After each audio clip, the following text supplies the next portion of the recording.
플로리다주 아파트 붕괴 사고의 사망자가 최소 4명, 실종자가 159명으로 증가했고 행방이 확인된 거주자도 120명으로 늘어났습니다.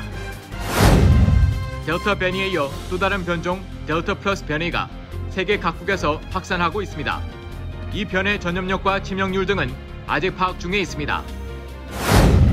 뉴저지주의 한 연구소에서 델타 변이의 감염 여부를 알 수 있는 신속 검사 방법이 개발돼 주목을 끌고 있습니다. 민주당 뉴욕시장 후보로 에릭 애덤스가 유력해지면서 후보에 대한 유권자들의 관심이 높아지고 있습니다. 뉴욕시가 비상사태 종료를 선언한 가운데 이와 함께 요식업 관련 조치들도 해제되면서 식당 주민들이 혼란을 겪고 있습니다. 지난해 5월 미니애폴리스에서 흑인 조지 플로이드를 살해한 혐의를 받는 전직 경찰관 데릭 쇼븐이 오늘 22년 6개월형을 선고받았습니다. 뉴욕주 항소법원이 트럼프 전 대통령의 대선 패배를 뒤집기 위해 거짓 주장을 펼쳤다는 이유로 루디 줄리아니 전 뉴욕시장의 변호사 자격을 정지했습니다. 이번 주말부터 약 일주일간 미 북서부에 극심한 폭염이 있을 것으로 예상돼 이에 따른 주민들의 각별한 대비가 권고되고 있습니다.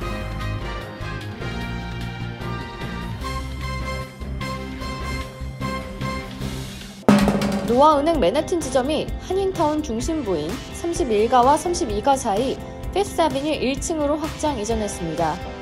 동포사회에 꼭 맞는 다양한 상품과 고객 만족 서비스로 여러분께 다가가겠습니다. 한인 비즈니스의 내일을 생각하는 은행 노아은행, 멤버 FDIC and Equal Housing Lender.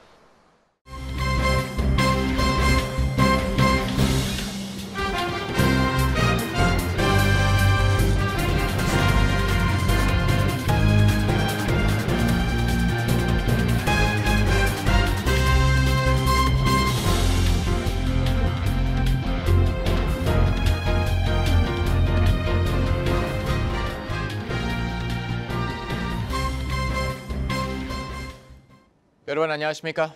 KBTV 뉴스9 이창원입니다. 첫 번째 소식입니다. 오늘 뉴욕 초영사관이 한국 방문 시 필요한 격리 면제서 신청의 지침을 보완해 발표했습니다. 개정 사항에 따르면 격리 면제서는 발급 후 1회 입국에 한하여 인정되며 재사용이 불가능합니다. 또한 직계 가족을 방문하는 격리 면제자가 6세 미만 아동을 동반할 시 제출 서류를 간소화했는데 자녀의 격리 면제 신청서에는 가족관계 확인 등 중복되는 서류를 제출하지 않아도 되며 6세 미만 아동은 신청 시 서약서, 동의서는 제출하지 않아도 됩니다. 아울러 이번 격리 면제서의 접수와 발급은 이메일로만 가능합니다.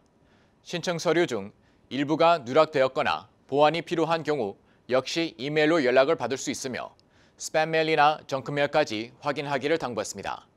진행 현황에 대한 전화 문의는 받지 않고 있습니다. 다음 소식입니다. 플로리다주의 12층 아파트 붕괴 사고 관련 사망자가 4명, 실종자가 159명으로 각각 늘었습니다. 구조 작업이 진행될수록 사망자는 더욱 늘어날 것으로 보입니다. 김은지 기자가 보도합니다. 삽시간에 무너져 내린 마이애미 데이드 카운티 아파트의 잔해들 사이에서 소방당국과 구조대가 쉬지 않고 밤샘 구조 활동을 벌였습니다. 구조대는 특히 실종자 159명의 소재 파악에 주력하는 한편 무너진 건물 틈에 생존자가 있을 것이라는 희망을 놓지 않고 탐색에 매진했습니다. 실종자 가운데 아르헨티나인이 9명, 파라과인이 6명, 베네수엘라인과 우루과이인이 각각 4명과 3명이라고 AP통신이 전했습니다. 건물 붕괴 당시 상황이 뉴욕 9.11 참사를 연상시킨다는 목격자 증언도 이어졌습니다. 붕괴된 건물 10층에 살았던 파라과이 대통령 영부인의 여동생 부부와 아이 등 5명의 가족도 행방불명 상태입니다. 아르헨티나 이민자 파비안 누네스 부부와 6살짜리 딸도 실종됐습니다. AP통신에 따르면 구조대는 오늘 오전까지 40명 이상을 구조했습니다. 구조대원이 잔해 속에서 한 소년을 꺼낸 뒤 어깨에 둘러엎고 옮기는 장면이 카메라에 포착되기도 했습니다. 잔해에 갇힌 생존자들이 휴대전화 플래시로 구조 요청 신호를 보내는 모습이 목격되기도 했습니다. 처절한 구조 작업에도 점차 기적만을 바라야 하는 상황이 되고 있습니다. 아파트가 폭격당한 마냥 폭삭 내려앉은 데다 추가 붕괴 및 화재 위험까지 있어 구조 작업이 쉽지 않습니다. 비까지 내려 작업을 한층 어렵게 하고 있습니다. 맨몰자 수색 및 잔해 제거 작업에 적어도 일주일 이상 소요될 것으로 보입니다. KBTV 뉴스 김은지입니다. 인도발 델타 변이의 또 다른 변종 델타 플러스 변이가 세계 각국에서 확산하고 있습니다. 감염력과 증상이 심화되었는지 연구가 진행 중입니다. 자세한 소식 김현지 기자가 전해드립니다. CNN 뉴스에 따르면 델타 변이의 새로운 변종 델타 플러스 변이가 영국, 미국, 인도 등 여러 국가에서 확산하고 있습니다. 델타 플러스 변이는 올해 6월 11일 영국 보건당국에 의해 처음 보고되었지만 최초 감염 사례는 4월 말로 추정되어 실제 감염 확산은 봄부터 이루어진 것으로 보입니다.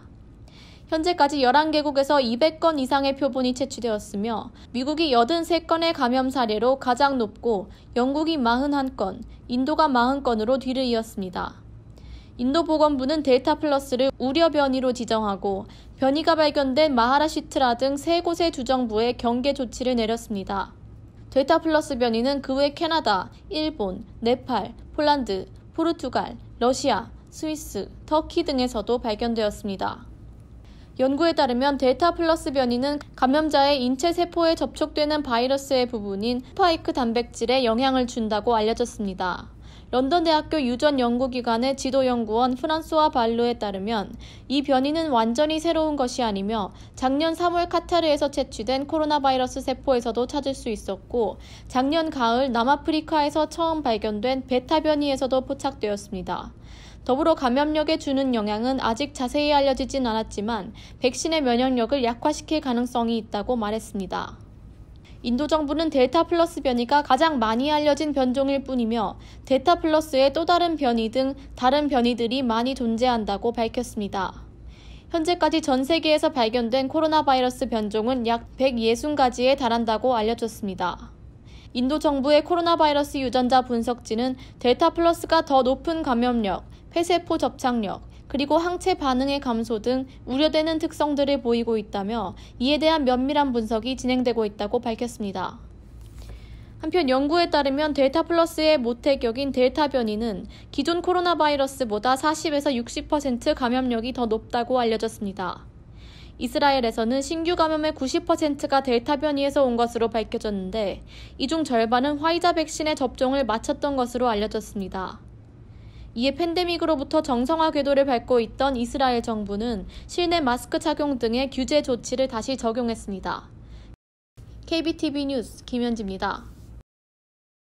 뉴저지주 해켄색 메리딘 헬스 연구소에서 델타 변종 바이러스의 감염 여부를 신속히 알 수 있는 테스트 방법이 개발됐습니다. 델타 변이는 최근 미국의 코로나19 전체 감염 사례의 20%를 차지하고 있습니다. 해켄색 메리디언 헬스 연구소에 따르면 현재 미국 내에서도 확산되고 있는 델타 변이 바이러스의 감염 여부를 빠른 시간 안에 확인할 수 있는 테스트 방법을 개발했다고 밝혔습니다. 연구소의 최고 책임자인 데이비드 펄린 박사는 델타 변이 바이러스가 계속 진화하고 있는 가운데 이 같은 테스트가 개발됨에 따라 로컬 진단의 판도를 바꿀 것이라고 말했습니다. 펄린 박사는 실험실로 들어오는 대부분의 코로나19 샘플에는 여전히 알파 변이가 포함되어 있고 이는 영국에서 처음 발견된 변이며 점점 더 델타 변이 바이러스가 증가하고 있다고 전했습니다. 2주 전 뉴저지주의 변이 바이러스 감염률은 테스트한 모든 샘플의 약 5%였고 지난주에는 15%였으며 이번 주 현재 20%에서 25%로 증가했다며 현재 미국 전체의 코로나19 백신 접종률은 높지만 여전히 바이러스는 종료되지 않았으며 그럴 것이라고 믿어서도 안 된다고 밝혔습니다. 한편 바이든 대통령은 코로나19로 미국인 60만 명 이상이 사망했고 델타 변이로 또 다른 사망자가 나올 것이라며 백신을 맞을 것을 거듭 촉구했습니다.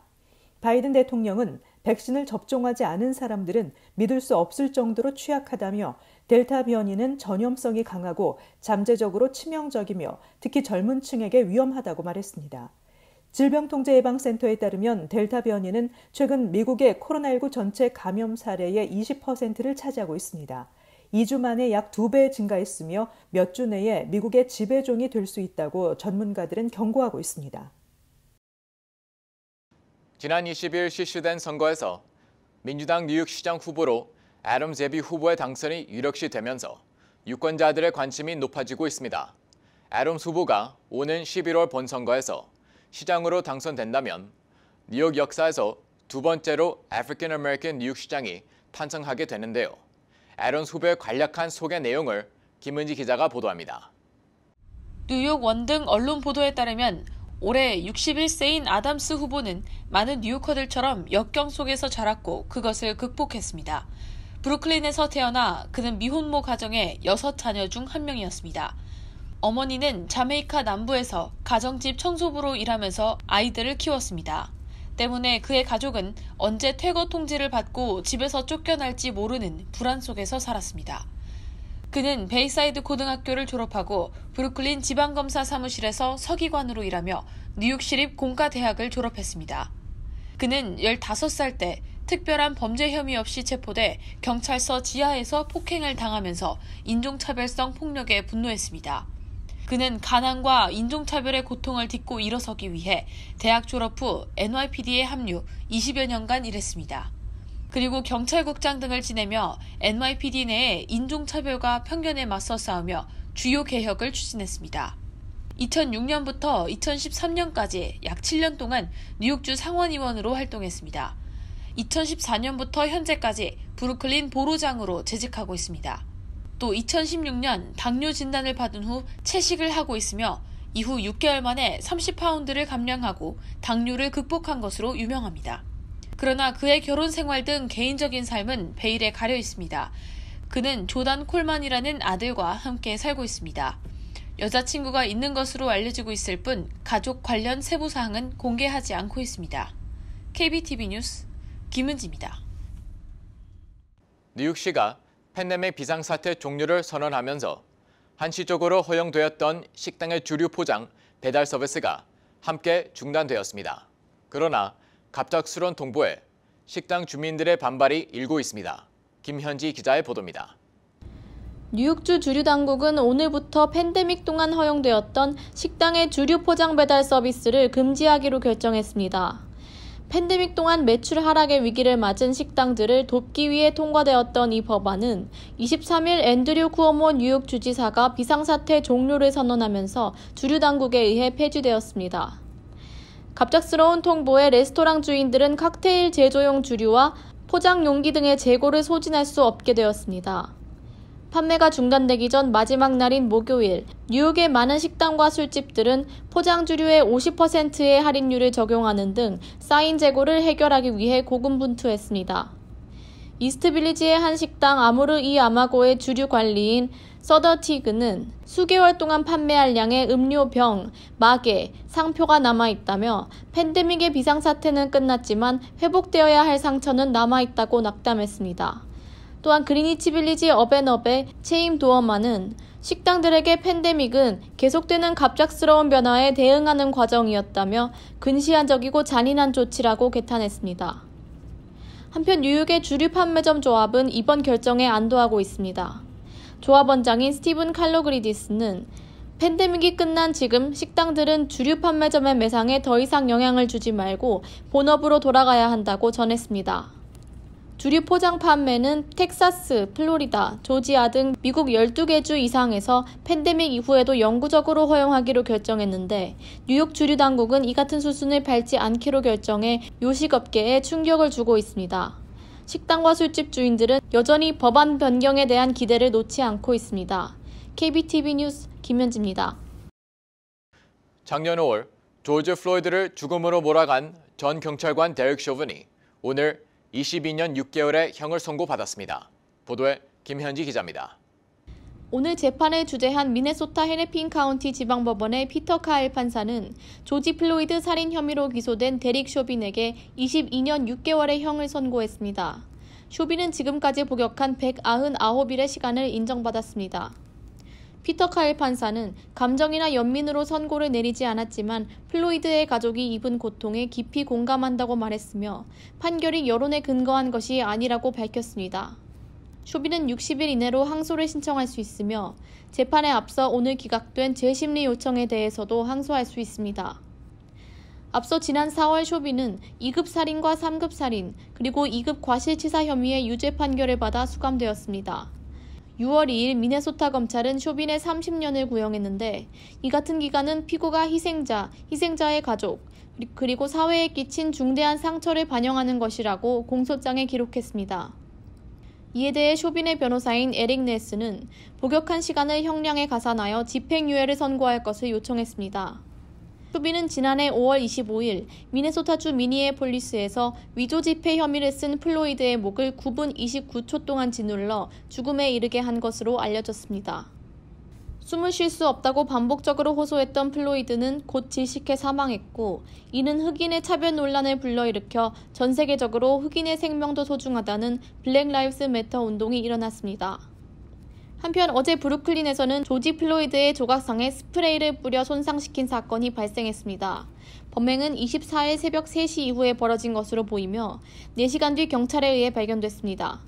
플로이드의 얼굴과 받침대에 새겨진 글귀가 검은색 페인트로 뒤덮여 있었고 백인 우월주의자 단체인 Patriot Front의 웹사이트가 새겨진 것으로 확인됐습니다. 방범 카메라에서는 얼굴에 복면을 쓴 4명의 성인 남자가 플로이드 동상으로 접근했고 그중 1명이 스프레이를 흔드는 모습이 포착됐습니다. KBTV 뉴스 김현지입니다. 뉴욕주 항소법원이 법원으로부터 트럼프 전 대통령의 대선 패배 번복 결정을 얻어내기 위해 거짓 진술을 했다는 이유로 루디 줄리아니의 변호사 면허를 박탈하고 변호사 자격을 정지시켰습니다. 변호사 징계위원회는 줄리아니가 부정선거로 대선이 도용당했다는 이론을 제기해 변호사 직업행동 규칙을 위반했다며 법원에 줄리아니의 변호사 면허 정지를 요청한 데 대해 법원은 국민에 대한 직접적인 위협이 있어 변호사 자격이 정지돼야 한다고 판결했습니다.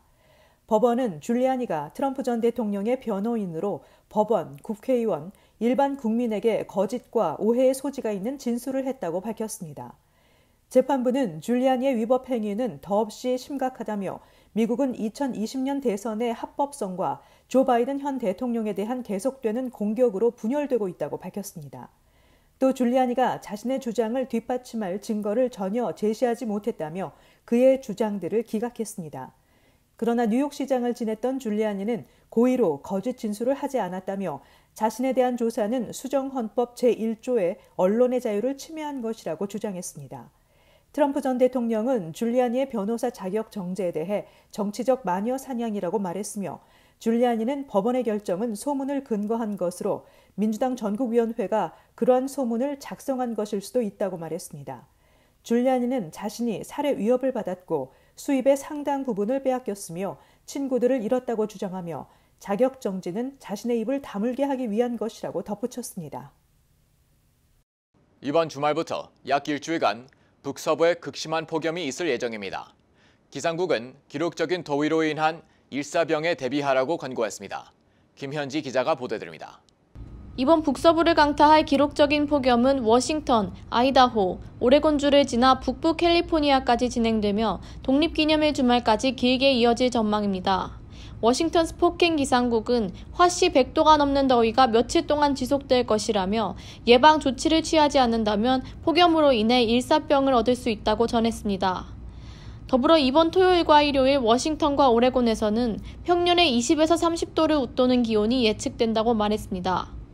또한 평년 50에서 60도 초반에 머물렀던 야간 기온 역시 60도에서 70도에 달할 것으로 보여 냉방시설이 없는 주민들의 안전이 우려되고 있습니다. 낮 시간 동안 데워진 몸이 밤에도 식지 못하면서 더위를 먹을 수 있다는 것입니다. 특히 시애틀은 상대적으로 서늘한 여름으로 인해 미국 내에서 냉방시설이 가장 부족한 도시로 알려졌는데 100도가 넘는 날이 지난 100년간 단 3일뿐이었던 시애틀에서는 앞으로 3일 연속 100도를 넘는 기온이 예측되고 있습니다. 서부 지역의 더위는 가뭄 현상과 중첩돼 심화될 것으로 보입니다. 이번 폭염의 원인으로 꼽히는 열돔 현상은 지구 대기에 막을 형성하여 뜨거운 공기를 지구로 되돌려 보내는데 이는 강수량을 낮추며 가뭄의 원인이 됩니다. 전문가들은 폭염과 가뭄이 중첩될 경우 서로 심화시키는 악순환을 거듭할 것이라고 전했습니다. 한편 서부 지역만큼은 아니지만 북동부에서도 이번 주말 큰 더위가 예상되고 있습니다. 기상국에 따르면 주말을 시작으로 다음 주까지 지난 6월 초에 이어서 올해 두 번째의 폭염이 있을 예정입니다. 월요일과 화요일 95도에서 100도에 달하는 덥고 습한 공기가 북동부 메인과 버지니아를 지나며 보스턴, 뉴욕시티, 필라델피아와 워싱턴 DC의 기온은 100에서 100도까지에 달해 평년 기온의 5도에서 10도를 웃돌 것으로 예상됩니다. 평소보다 서늘했던 이번 주에 비해 다음 주는 북동부 지역 여름의 더운 열기를 느낄 수 있을 것으로 전망됩니다. KBTV 뉴스 김현지입니다. 뉴 밀레니엄 뱅크에서 SBA 론 빅 프로모션을 실시합니다. 첫째, 클로징 기준 융자 금액 3%의 SBA 보증 수수료를 면제해드립니다. 둘째, 향후 3개월 동안 원금과 이자를 대신 내드립니다. 셋째, 최소 10% 다운으로 건물 구입과 융자 신청이 가능합니다. 위 내용은 SBA 승인을 대상으로 하며 모든 대출자가 자격이 되는 것은 아닙니다. 본 혜택은 2021년 9월 30일까지이며 SBA에 의해 조기 종료될 수 있습니다. 기타 약관과 조건이 적용되며 프로그램과 약관과 조건은 예고 없이 변경될 수 있습니다. FDIC 멤버 앤 이퀄 하우징 렌더. 조 바이든 대통령이 인프라 투자 예산 확보 협상에 타결을 선언했습니다. AP통신은 이번에 합의된 금액이 5,590억 달러의 신규 사업을 포함해 9,530억 달러에 달하는 규모라고 보도했습니다. 그러나 바이든 대통령이 지난 3월 말 미국 일자리 계획이라고 명명하며 대규모 인프라 투자를 위해 제시한 예산 규모 2조 2,500억 달러와 비교해 절반 수준에 불과합니다. 바이든 대통령이 일자리 계획과 별개로 미국 가족 계획인 교육과 복지를 중심으로 제시한 1조 7천억 달러의 예산 처리도 관건입니다. 바이든 대통령과 민주당은 가족계획 예산의 경우 공화당의 합법적 의사진행 방해 절차인 필리버스터를 피하기 위해 예산 조정이라는 수단을 활용할 것으로 알려졌습니다. 결론적으로 일자리 계획 예산은 초당파 의원과 합의안을 토대로 처리하고 가족 계획 예산은 예산 조정 절차를 통해 민주당 자력으로 통과시키는 방안을 마련한 것입니다. 뉴욕주에서 운전면허증에 당사자 성별을 기존 여성과 남성 외에 달리 표기할 수 있도록 하는 법안이 발효됐습니다. 이 법은 non-binary, 즉 여성과 남성으로 분류된 성별 기준을 벗어나는 성 정체성을 추구하는 것을 인정하는 차원에서 마련됐습니다. 운전면허증뿐만 아니라 출생증명서 부모란에도 변화가 생길 예정입니다. 자녀 출생 시 증명서에 엄마 또는 아빠를 기입하는 대신 부모라는 표현을 사용할 수 있게 한 것입니다. 주정부는 출생증명서 변경 절차도 간소화하기로 했습니다. 주정부는 보도자료를 통해 공식 문서에서 뉴욕 주민의 성 정체성을 보장한다라고 새 법을 평가했습니다. 이어 이름과 성별 지정 변경을 더 쉽게 함으로써 non-binary와 트랜스젠더 뉴욕 주민을 향한 차별을 줄이기 위한 보호가 제공될 것이라고 했습니다. 연방준비제도가 통화정책을 결정할 때 참고하는 물가지표인 근원 개인 소비지출 가격지수가 거의 30년 만에 최대 상승폭을 기록했습니다. CNBC에 따르면 상무부는 가격 변동성이 큰 식품과 에너지 항목을 제외한 근원 PCE가 5월에 지난해 같은 기간에 비해 3.4% 증가했다고 발표했습니다. 이는 1992년 4월 이후 가장 큰 상승폭입니다. 5월 근원 PCE는 4월과 비교하면 0.5%가 상승했습니다. 전문가 전망치인 0.6%를 밑돕니다.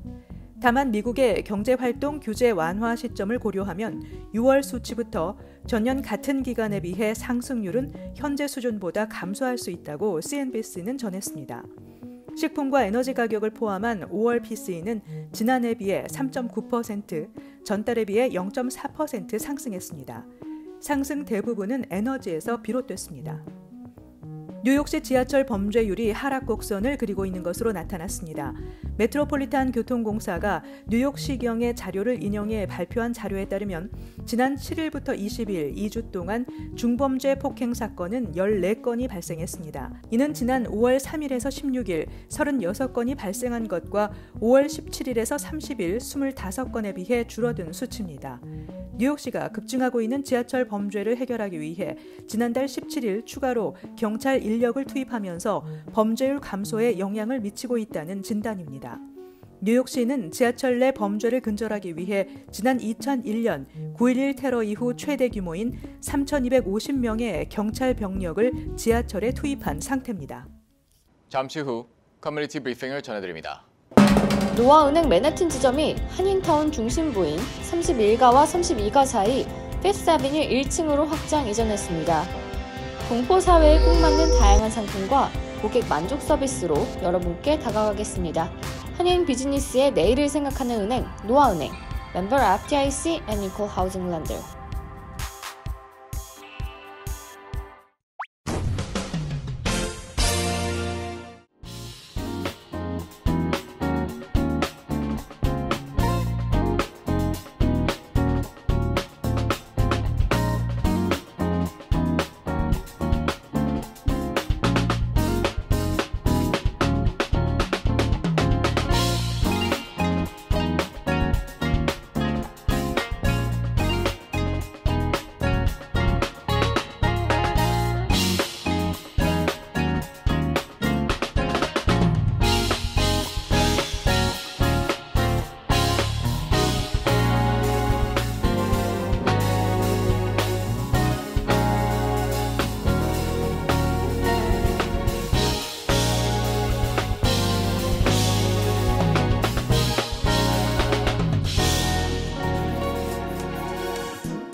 이어서 환율과 증시 전해드립니다.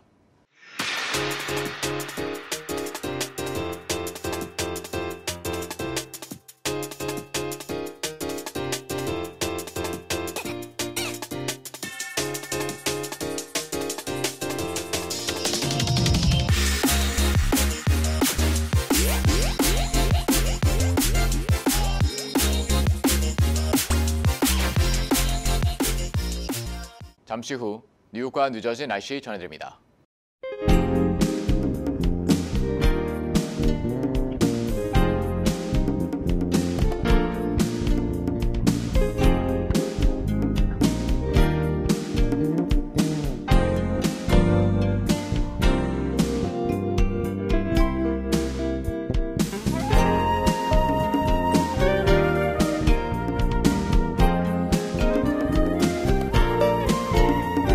KBTV 뉴스 9 마칩니다. 오늘도 시청해 주셔서 감사합니다. 편안한 밤 보내시기 바랍니다.